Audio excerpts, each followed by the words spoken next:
சாதகனுக்கு புரிதல், சரணாகதி, பயிற்சி இம்மூன்றில் எது மிகவும் முக்கியம் அப்படிங்கிற மாதிரி ஒரு கேள்வியை நான் வச்சிருக்கேன். சரி, இது எப்படி எடுத்துட்டு போக முடியும் அப்படிங்கறது ரொம்ப ஈஸியா புரிஞ்சுக்கலாங்க. ரொம்ப எல்லாம் ஒண்ணும் யோசிக்க வேணாம். நீ ஆன்மீக சாதகனை விடு. நீ இந்த உலகத்துல, இந்த லௌகீகத்துல நீ ஏதோ ஒண்ணு அடையணும்னாலும் நீ என்ன செய்யற? நீங்க எல்கேஜின்னு சொல்லிட்டு பிறந்த குழந்தையே அனுப்பிச்சிடறாங்க இன்னைக்கு ப்ரீகேஜின்னு சொல்லிட்டு. எதுக்குங்க? எடுத்த உடனே வாட் வி நீட்னா புரிதல் தானங்க. எடுத்த உடனே we need to have a knowledge. ஏன்னாங்க நடக்கிறதுக்கு அம்மா சொல்லி கொடுப்பா அப்படின்னு ஒரு நாலேஜ் சொல்லி கொடுத்தாதான் நடக்க முடியும். அப்போ பயிற்சி என்பது எதை பயிற்சி பண்ண போற? புரிஞ்சுட்டு தானே பயிற்சி பண்ணணும். அப்போ எந்த ஒரு விஷயத்த நீ அடையணும் அப்படின்னாலும் ஃபர்ஸ்ட் திங் உனக்கு என்ன தேவை அப்படின்னா புரிதல் தான் தேவை. புரிதலே இல்லாம என்னத்த பயிற்சி பண்ண முடியும்? ஒண்ணுமே பண்ண முடியாது. வேணா எக்ஸாம்பிள் எடுத்துக்கோங்க. நீச்சல் பழகுறது எக்ஸாம்பிள் எடுத்துக்கோங்க. இல்ல குக்கிங் பழகுறது எக்ஸாம்பிள் எடுத்துக்கோங்க. என்ன வேணா எடுத்துக்கோங்க. சரியா? அப்போ எடுத்தவொடனே தண்ணியில குதிச்சிடவா? செத்து போயிருவேங்க. ஏங்க தண்ணியில குதிச்சு நான் என்ன செய்யணும்னு எனக்கு என்ன தெரியும்? First I need to learn. ஸ்விம்மிங்னா என்ன? பாடி எப்ப ஃப்ளோட் ஆகும்? அப்ப நான் என்ன பண்ணினா ஃப்ளோட் ஆகும்? நான் என்ன பண்ணாம இருந்தா ஃப்ளோட் ஆகும்? ஏன்னா பண்ணினாலும் ஃப்ளோட் ஆகும், பண்ணாம இருந்தாலும் ஃப்ளோட் ஆகும்.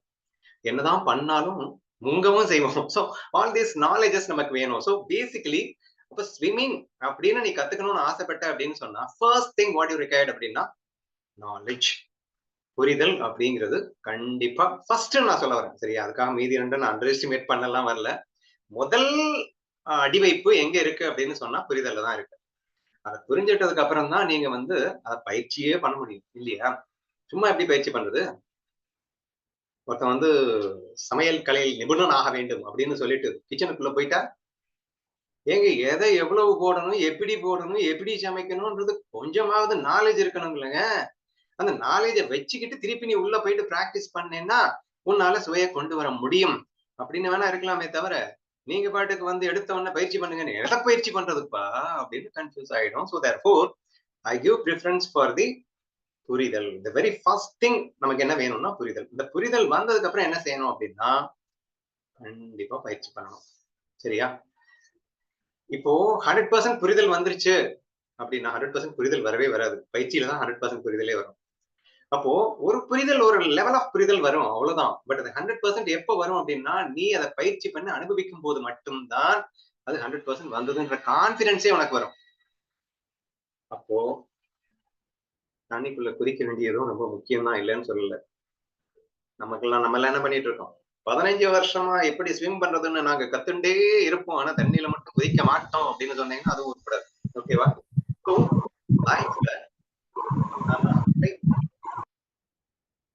நம்ம அப்ளை பண்றதுக்காக முயற்சி பண்றோம் இல்லையா? நான் தான் வெல்கம் டிஃபிகல்டிஸ் அதுன்னு கேட்டுட்டு இருக்கேன். சோ இந்த மாதிரி ஏன்னா ஒரு கராத்தே வீரனுக்கு அவன் பயிற்சி களமே உங்களுக்கு வர்ற துன்பங்கள் தான் சொல்லியிருக்கேன். அப்ப அந்த பயிற்சிங்கிறது நான் என்ன சொல்லியிருக்கேன்? துன்பங்களை இன்பமாக மாற்றும் பயிற்சி. என்னது? நீ முதல்ல நாலேஜ் எடுத்துட்ட. அந்த நாலேஜ் என்ன சொல்லி கொடுத்துருச்சு? அதையும் சுவைக்க முடியும்டா. அந்த நாலேஜ் எடுத்துக்கிட்டு என்ன செய்யணும்? துன்பங்களை சுவைச்சு பழகணும். அன்ரிசர்வ்ல என்ஜாய் பண்ணி காட்டணும். உப்பு புளிப்பு காரம் எதுவும் இல்லாம வேற ரேஞ்சில சுவைச்சு காட்டணும். சந்தோஷம் எனக்குள்ள இருக்கா, நீங்க என்னடா எனக்கு சந்தோஷத்தை கொடுக்கறதுன்றத நீங்க இறங்கி காட்டணும் அப்படின்னா தண்ணிக்குள்ள குதிக்கணும் அப்படின்னு அர்த்தம். சரியா? ஒருத்தன் தண்ணிக்குள்ளேயே நான் குதிக்கவே மாட்டேன், எனக்கு புரிதல் மட்டும் போதும் அப்படின்னு சொன்னா என்ன ஆகும்? அதெல்லாம் நம்ம கதிதான். இதெல்லாம் உட்காந்துருக்கோம்ல நம்ம இத்தனை வருஷம். அது மாதிரி நமக்கு தெரியாதது என்ன இருக்கு? மாயா தெரியும், ஆத்மா தெரியும், எல்லாம் தெரியும்பா, எங்களுக்கு என்ன தெரியாதது இருக்கு அப்படின்னு சொல்லிக்க வேண்டியதான். ஒரு பிரயோஜனமும் இருக்காது. சரியா? So I am not telling that எது உயர்வானது கம்மியானதுன்னு நான் சொல்ல வரல. எல்லாமே ஈக்குவல் இம்பார்ட்டன்ஸ் கூட நீங்க சொல்லிடலாம். பட் எதை செய்யணுங்கிறது கேள்வி. ஆன்மீக சாதகன் என்ன செய்யணும், எதற்கு அதிக முக்கியத்துவம் கொடுக்கணும், இதுதானே கேள்வியா கேட்டிருக்கேன்.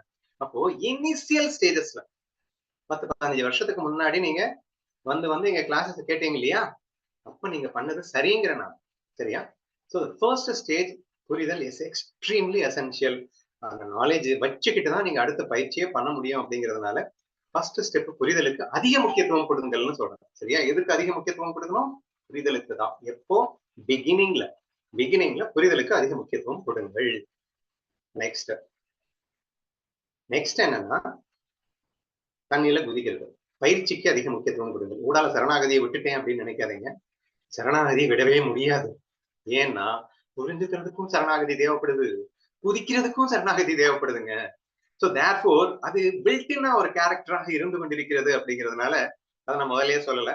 எனிவே இப்போ பயிற்சி பயிற்சி எப்படி பண்ணணும்? அந்த புரிஞ்சுகிட்ட விஷயத்த நான் பயிற்சி பண்ணணும்.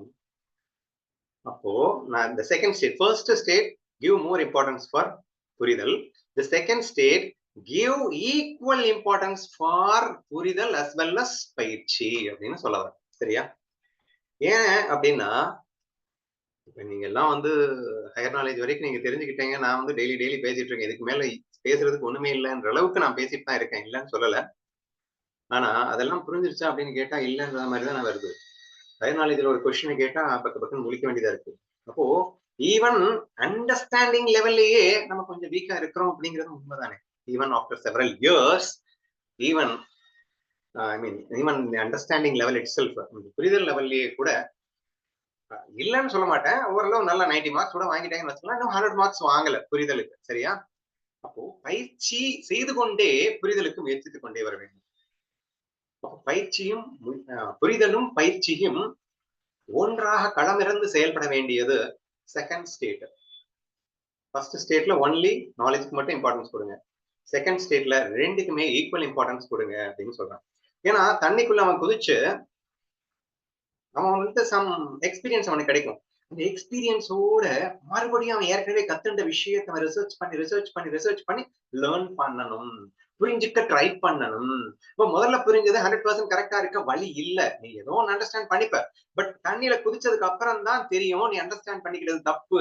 அப்ப சரியா எப்படி அண்டர்ஸ்டாண்ட் பண்ணணும் அப்படிங்கிறது பயிற்சி பண்ண அப்படின்னா வாழ்க்கையில துன்பங்களை நீ இன்பமாக மாற்ற முயற்சிக்கும் அந்த வேலையிலே, ஞானத்தை புரிந்து கொள்ளும் அந்த முயற்சியிலே கண்டிப்பாக அது உதவும். சோ தேர்ஃபோர் செகண்ட் ஸ்டேட்ல நீங்க என்ன பண்ணணும்? Give equal importance to both பயிற்சி அஸ் வெல் அஸ் புரிதல் அப்படிங்கிறது என்னுடைய வாதம். சரியா?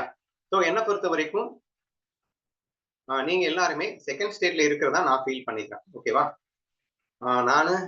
நானும் செகண்ட் ஸ்டேட்ல இருந்துட்டு இப்போ ஆஃப் லேட், ரொம்ப நாளைக்கு முன்னாடி எல்லாம் இல்ல, இப்போ ஆஃப் லேட் இதுக்கு மேல புரிஞ்சுக்கிறதுக்கு ஒண்ணு இல்ல அப்படிங்கிற அளவுக்கு எனக்கு ஃபீல் ஆறதுனால மேபி நான் தேர்ட் ஸ்டேட்டுக்கு ட்ரை பண்ணலாமோ என்னவோ தெரியல. சரியா? சோ ஏன்னா முன்னாடி வந்து எவ்வளவுதான் நாலேஜ் இருந்திருந்தாலும் ஒரு ஓரத்துல அதான் சொன்னேன்ல, ஒரு 1 or 2% என்ன ஏது அப்படிங்கிறது கொஞ்சம் ஒரு சின்ன டவுட்ஸோ ஏதோ ஒண்ணு இருக்கிற மாதிரி இருக்கும். இப்ப டவுட்ஸ் அப்படிங்கிறதுக்கு அப்பாற்பட்டு தெள்ள தெளிவாக ஆத்மானா என்ன, மாயான்னா என்ன, தெள்ள தெளிவாக 100% சொல்லக்கூடிய ஒரு லெவலுக்கு வந்துட்டேன் அப்படின்னு சொல்லலாம். நீங்களும் அது வரைக்கும் வர்ற வரைக்கும் இந்த ரெண்டுக்கும் ஈக்குவல் இம்பார்ட்டன்ஸ் கொடுக்கணும். அப்ப ஏன் அப்படின்னா நான் ஈக்குவல் இம்பார்ட்டன்ஸ் அந்த ரெண்டுக்கும் கொடுத்ததுனாலதான் என்னுடைய அந்த பயிற்சியை வச்சுதான் இங்க நாராயண் ஜாதவ் மகாராஜ் எல்லாம் போய் கேள்வி கேட்டுக்கிட்டே இருக்கேன் அப்படின்னு சொன்னா, என்னுடைய எக்ஸ்பீரியன்ஸ்ல இப்படி இருக்கு, ஆனா ஞானேஸ்வரில் அப்படி சொல்லியிருக்கு, என்னுடைய எக்ஸ்பீரியன்ஸ்ல இப்படி இருக்கு அப்படின்னு மாறி மாறி மாறி என்னுடைய எக்ஸ்பீரியன்ஸை பேஸ் பண்ணி கிளப் பண்ணி கேள்வி கேட்டுக்கிட்டே இருக்க, அவர் டக்குன்னு வந்து நீ விசார சாகர படி அதை படி அப்படின்னு சொல்லிட்டு அவர் நிறைய கைட் பண்ண, அப்படி எல்லாத்தையும் புரிஞ்சுக்கும் போது இப்ப எனக்கு டவுட்ஸே இல்லை அப்படிங்கிற மாதிரி, அதாவது பயிற்சிக்கும் அந்த புரிதலுக்கும் எங்களுக்கு கன்ஃபியூசன் இல்லாம மெர்ஜா என்ற ஒரு அற்புத ஒரு நிலை ஏற்படும். உங்களுக்கு அது ஏற்பட வேண்டும். அது ஏற்படும் மட்டும் நீங்கள் ரெண்டுக்குமே ஈக்குவல் இம்பார்ட்டன்ஸ் கொடுக்கணும். சத் சங்கத்தை நீங்க மிஸ் பண்ணிடக்கூடாது. எது வரைக்கும் 100% கிளாரிட்டி கிடைக்கிற வரைக்கும், உங்களுக்குள்ள கன்ஃபியூஷனே இல்லாம விஷயம் துக்கம் என்று மிக தெளிவாக புரிகிற வரைக்கும். ஏன்னா நீங்க இப்பயும் சொல்லிட்டு இருக்கீங்களா, அது விஷயத்துல சுகம் இருக்கத்தானப்பா செய்யுது, அது சும்மா எல்லாத்தையும் விடணும் எப்படி நாங்க கொஞ்சம் கொஞ்சமா விடுறோம் அப்படின்லாம். அப்ப still you don't have 100% understanding அப்படிங்கிற மாதிரி வருது இல்லையா? அப்போ அந்த பூரண புரிதல் ஏற்படணும். ஏன்னா புரிஞ்சது தானே ஃபாலோ பண்ண முடியும். நீ விஷயத்துல சுகர் இருக்குன்னு நினைச்சுக்கிட்டே இருந்தேன்னா அதையும் புரிஞ்சு வச்சுக்கிட்டே இருந்தேன்னா அப்புறம் அதை தானே ஃபாலோ பண்ணிட்டு இருக்கோம். So therefore the first thing, try to give more importance for the புரிதல், and the next thing, try to give equal importance for the பயிற்சி and புரிதல். அப்ப எதுவுமே இல்லாம சந்தோஷமா இருக்கணும் அப்படிங்கறத பயிற்சி பண்ணாதானே தெரியும். உப்பு புளிப்பு காரம் இல்லாம சுவைக்க முடியுமா? அன்ரிசர்வ்ல என்ஜாய் பண்ண முடியுமா? என்னையா சொல்ற அப்படின்னு சொல்லிட்டு துன்பங்களை சுவைப்பது அப்படிங்கிறது டவுட்டே இல்லாம எப்ப புரிஞ்சுக்க முடியும்? பயிற்சியில தான் புரிஞ்சுக்க முடியும். ஒவ்வொரு முறையும் பயிற்சி பண்ணும்போது அந்த ஞானத்தை எடுத்து எடுத்து ஃபிட் பண்ணும்போது கரெக்டா புரிஞ்சுக்கவும் முடியும். உனக்கு கான்பிடன்ஸும் பில்ட் ஆகும். சரியா? தேர்ட் ஸ்டேட் என்ன பண்ணணும் அப்போ? Third state you should concentrate only for பயிற்சி. புரிதலே தேவையில்லைங்கிற நான். நீங்க புக்க படிக்கணும்னு அவசியம் இல்லை அப்படிங்கிற நான். கீதைய படிக்கணும்ன்ற கூட அவசியம் இல்லை. இன்ஃபேக்ட் சத் சங்கத்துக்கு போகணும்னு கூட அவசியம் இல்லை. நான் சொல்றது தேர்ட் ஸ்டேட்ல. சரியா? அங்க என்ன பண்ணணும் அப்படின்னா, உன் வாழ்க்கையின் ஒவ்வொரு நொடியையும் அகம் பிரம்மம் என்ற ஆழ்ந்த பாவனையிலே நீ ஆர வேண்டும். இவ்வுலகை மாயையாக கண்டு கண்டு ரசிக்க வேண்டும். என்ன நடந்தாலும், எக்ஸ்பீரியன்ஸ் நடந்தாலும் அந்த இடத்துல நீ இன்னும் சச்சிதானந்தமா மாறல.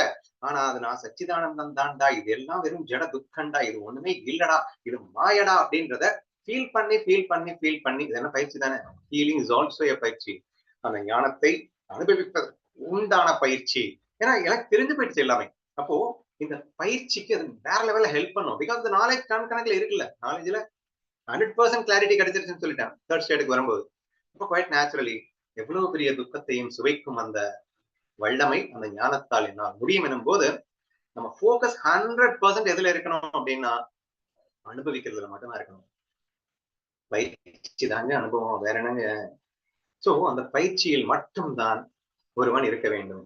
அப்ப என்ன ஆகும்னா அந்த தேர்ட் ஸ்டேட்டை நம்ம கடந்து பயிற்சி இல்லாமலே அனுபவமாக திகழும் அந்த அற்புத வல்லமை நமக்கு கிடைக்கும். So this is the way you have to understand. என்னையா சரணாகதியை விட்டுட்டே அப்படின்னு நினைக்காதீங்க. It is an ongoing process. இந்த ரெண்டு ப்ராசஸ் நம்ம சொன்னோம் இல்லையா? புரிதல் அஸ் வெல் அஸ் பயிற்சி. இந்த ரெண்டுக்கும் சரணாகதி அப்படிங்கிறது வேற லெவல்ல ஹெல்ப் பண்ணுவோம். சரி, அது எப்படி அப்படின்னா ஃபர்ஸ்ட் புரிஞ்சுக்கதான் நீங்க ட்ரை பண்ணுங்க. சரியா? ஒரு விஷயத்தை பகவத்கீதையை நீங்க புரிஞ்சுக்க ட்ரை பண்ண பகவத்கீதை சொல்லி கொடுக்குறாரு இல்லையா? அவர் மேல ஒரு ஆட்டோமேட்டிக்காவே ஒரு பாசம் வருங்க, ஒரு ஆசை வருங்க, ஒரு அன்பு வருங்க. அது வராம போக முடியாதுன்னு நான் நினைக்கிறேன். இப்ப நீங்க எல்லாம் என் மேல இவ்வளவு ஒரு மரியாதை வச்சிருக்கீங்க அப்படின்னு சொன்னா நீங்க ஃபாலோ பண்றீங்களோ இல்லையோ, இந்த விஷயத்தை தெரிஞ்சுக்கும் போதே உங்களுக்குள்ள ஒரு ரிலாக்ஸேஷன் கிடைக்குது. அந்த ரிலாக்ஸேஷனுக்கு காரணமானவர் இவர்தானோ அப்படின்னு நினைக்கும் போதே உங்களுக்குள்ள ஒரு ஃபீல் வருது இல்லையா? சோ அந்த மாதிரி ஒரு ஃபீல் டெஃபினட்டா வரும். சரியா? அந்த ஃபீல் அப்படிங்கிறது நமக்கு பயங்கரமான மோட்டிவேட்டிங் ஃபோர்ஸாக இருக்கும், இன்டியூசிங் ஃபோர்ஸாக இருக்கும். அதுதான் நமக்கு புரிதலுக்கும் ஹெல்ப் பண்ணும், பயிற்சிக்கும் ஹெல்ப் பண்ணும். சரியா? இந்த சரணாகதி அப்படிங்கிறது எந்த அளவுக்கு முக்கியம் அப்படின்னு சொல்ல வரேன்னா, நீங்க முழுசா 100% சரியா புரிஞ்சுக்கிறதுக்கும் சரி, அல்லது புரிஞ்ச விஷயத்தை பயிற்சி பண்ணி அனுபவிக்கிறதுக்கும் சரி, இந்த ரெண்டுக்குமே சரணாகதி ரொம்ப ரொம்ப முக்கியம். ஏன்னா சரண்டர் இல்லை அப்படின்னு சொன்னா அவர் சொன்ன வருது நம்ம ஈகோவோட ரிசீவ் பண்ணுவோம். குவைட் நேச்சுரலி நாம புரிஞ்சுக்கவே முடியாது. அப்போ ஒரு சில விஷயங்கள் நீ முதல்ல ஈகோல இருந்துக்கோ. பட் சொன்ன விஷயங்களை கொஞ்சம் கொஞ்சமா லைஃப்ல அண்டர்ஸ்டாண்ட் பண்ண அவர்கிட்ட மட்டும் ஈகோவை டிராப் பண்ண அப்படிங்கிறவன். நீ எல்லார்கிட்டையும் வச்சுக்கோ வேணாங்கல. பட் அவர்கிட்ட மட்டும் ஈகோவை டிராப் பண்ணிட்டு நீ கேட்க ஆரம்பிப்ப. அந்த சரண்டர்ல கேட்க ஆரம்பிப்ப அப்படின்னு. பூரண சரண்டர் கூட வேணாங்க. பட் அட்லீஸ்ட் அவர்கிட்ட மட்டும் ஈகோவை காட்டாம நீ கேட்க ஆரம்பிக்கும் போது இந்த கேட்டல் அப்படிங்கிறது அற்புதமா உள்ள போகும். முந்தா நாள் எக்ஸாம்பிள் சொன்னேன்லப்பா, வினோதினி என்ன சொன்னா, life is a fun, life is a game அப்படின்னு காலங்காலமா சொல்லிட்டு தான் இருக்கும். சரியா? ஆனா அது பர்டிகுலர் இன்சிடென்ட்ல நான் பக்கத்துல இருந்து அடலூசி இது ஒரு மேட்ரே இல்ல, என்ஜாய் பண்றான் அப்படின்னு நான் சொன்னதும் அது எனக்கு ஏறுச்சு அப்படின்னு சொல்றான். ஏறினதுக்கு ரீசன் என்ன? என் மேல உள்ள மரியாதை. என்ன பார்த்துச்சா இவர் மட்டும் முடியுது, நம்மளால ஏன் முடியாது? அதுதானே, இவரே இவ்வளவு அழகா என்ஜாய் பண்ணும்போது நான் ஏன் என்ஜாய் பண்ண கூடாது? இந்த மாதிரி ஒரு ஃபீல் வந்து ஆட்டோமேட்டிக்கா அது இன்டியூசிங் அண்ட் மோட்டிவேஷனல் ஃபோர்ஸாக அமைந்து நமக்கு அடுத்தடுத்த புரிதலுக்கும் சரி பயிற்சிக்கும் சரி ரெண்டுக்குமே வந்து வேற லெவல்ல கை கொடுக்கக்கூடியது எது அப்படின்னு கேட்டா சரணாகதி தான். சோ அதை நான் அண்டர் எஸ்டிமேட் பண்ண முடியாது. முதல்லன்னு சொல்ல மாட்டேன், கடைசியிலன்னு சொல்ல மாட்டேன். அது என்றென்றும் இருக்க வேண்டிய ஒரு விஷயம். நான் என்ன சொல்லிட்டேன், புரிதல் ஃபர்ஸ்ட் வச்சுக்கோங்க, கடைசியில வேண்டாம்னு கூட சொன்னேன்.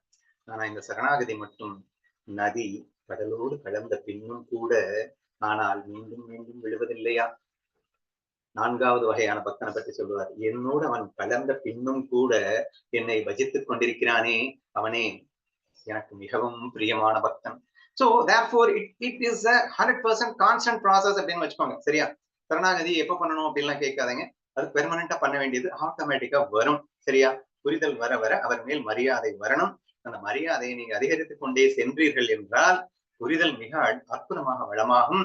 அந்த மரியாதையை உங்களை அனுபவிக்கவும் செய்து வைத்துவிடும்.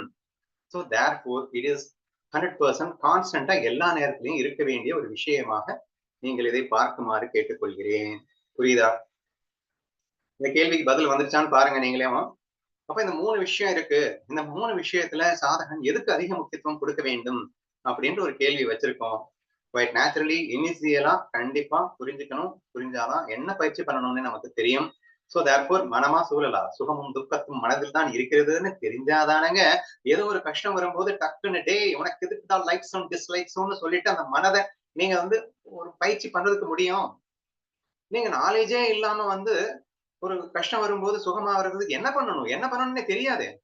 What kind of practice you do you don't know. So therefore definitely the first step 100% புரிதலுக்கு முக்கியத்துவம் கொடுங்க. தப்பில்லை. நம்ம குரூப் மெம்பர்ஸ்க்கு அது அவசியம் இல்லை. பிகாஸ் நீங்க வேற ரேஞ்சுக்கு வந்துட்டீங்க. பிகினர்ஸ்க்கான இருக்கிறவங்களுக்கு சொல்றேன்னு வச்சுக்கோங்க. சரியா? இப்ப நெக்ஸ்ட் எதுக்கு முக்கியத்துவம் கொடுக்கணும்னா பயிற்சிக்கும் புரிதலுக்கும் ஈக்குவலா கொடுத்துக்கிட்டே வாங்க அப்படின்னா சத்சங்கம் கண்டிப்பா வேணும். நான் இல்லைன்னு சொல்ல மாட்டேன். சத்சங்கத்தை கேட்கறதோட நிப்பாட்டினா உருப்படாதுன்னு சொல்ல வரேன். சத்சங்கத்துல கேட்டதை அப்படியே ஈக்குவல் இம்பார்ட்டன்ஸ் கொடுத்து பயிற்சிக்கும் கொடுத்து கொண்டே வாருங்கள். ரெண்டுக்கும் ஈக்குவலா டிராவல் பண்ணிட்டே வாங்க. உங்களுக்கு ஒரு கட்டத்துல உங்களுக்கே தோணும் 100% எனக்கு டவுட்டே இல்லாம கிளாரிட்டி கிடைச்சிருச்சு. இனி எனக்கு புரிதல் அப்படிங்கிறது எக்ஸ்ட்ராவா எனக்கு தேவையில்லை அப்படிங்கிற மாதிரி உங்களுக்கு தோணுச்சு அப்படின்னா 100% போக்கஸ் பயிற்சிக்கு கொடுங்க அப்படிங்கிறாங்க. சரியா? நீங்க சொல்லலாம், ஏன்பா ஞானிகள் ஞானி ஆனதுக்கு அப்புறம் சத்சங்கத்துல இருக்காங்களே நீ வேண்டாங்கிறியே அப்படின்னா, நீ 100% பயிற்சியில போக்கஸ் கொடுத்தாதான் முதல்ல ஞானியே ஆக முடியும். ஞானி ஆனதுக்கு அப்புறம் நீ மறுபடியும் எப்படி வேணா வாழ்ந்துக்கோ. That is different. இப்ப நம்ம 100% ஜெயிக்கணும் அப்படிங்கிறதுக்கு என்னென்ன ஸ்டெப்ல வரணும் அப்படிங்கிறதுனால நான் இப்படி ஃபீல் பண்றேன். ஸோ தேர்ஃபோர் ஃபைனல் ஸ்டேட்டுக்கு நீங்க போகும்போது 100%க்கு பயிற்சிக்கு முக்கியத்துவம் கொடுக்க வேண்டும் என்றும், இந்த இடத்துல சரணாகதி அப்படிங்கிறது மிக முக்கிய பங்கு வகிக்கின்றது என்றும், கற்றுக் கொடுப்பவனின் மேல் அன்பும் மரியாதையும் அதிகரிக்க அதிகரிக்க கற்றுக் கொடுத்தவனின் புரிதல் மிக அதிகமாகும். அதுவே பயிற்சியில் மேலோங்க செய்யும் என்ற அடிப்படையில் சரணாகதி இஸ் ஆல்வேஸ் இருக்க வேண்டிய ஒரு விஷயமாக இருக்க வேண்டும் என்று புரிந்து கொண்டு நீங்க எப்படி டிராவல் பண்ணணும் அப்படிங்கிறதையும் புரிஞ்சுக்கிட்டு டிராவல் செய்யுமாறு கேட்டுக்கொள்கிறேன். Thank you, Now.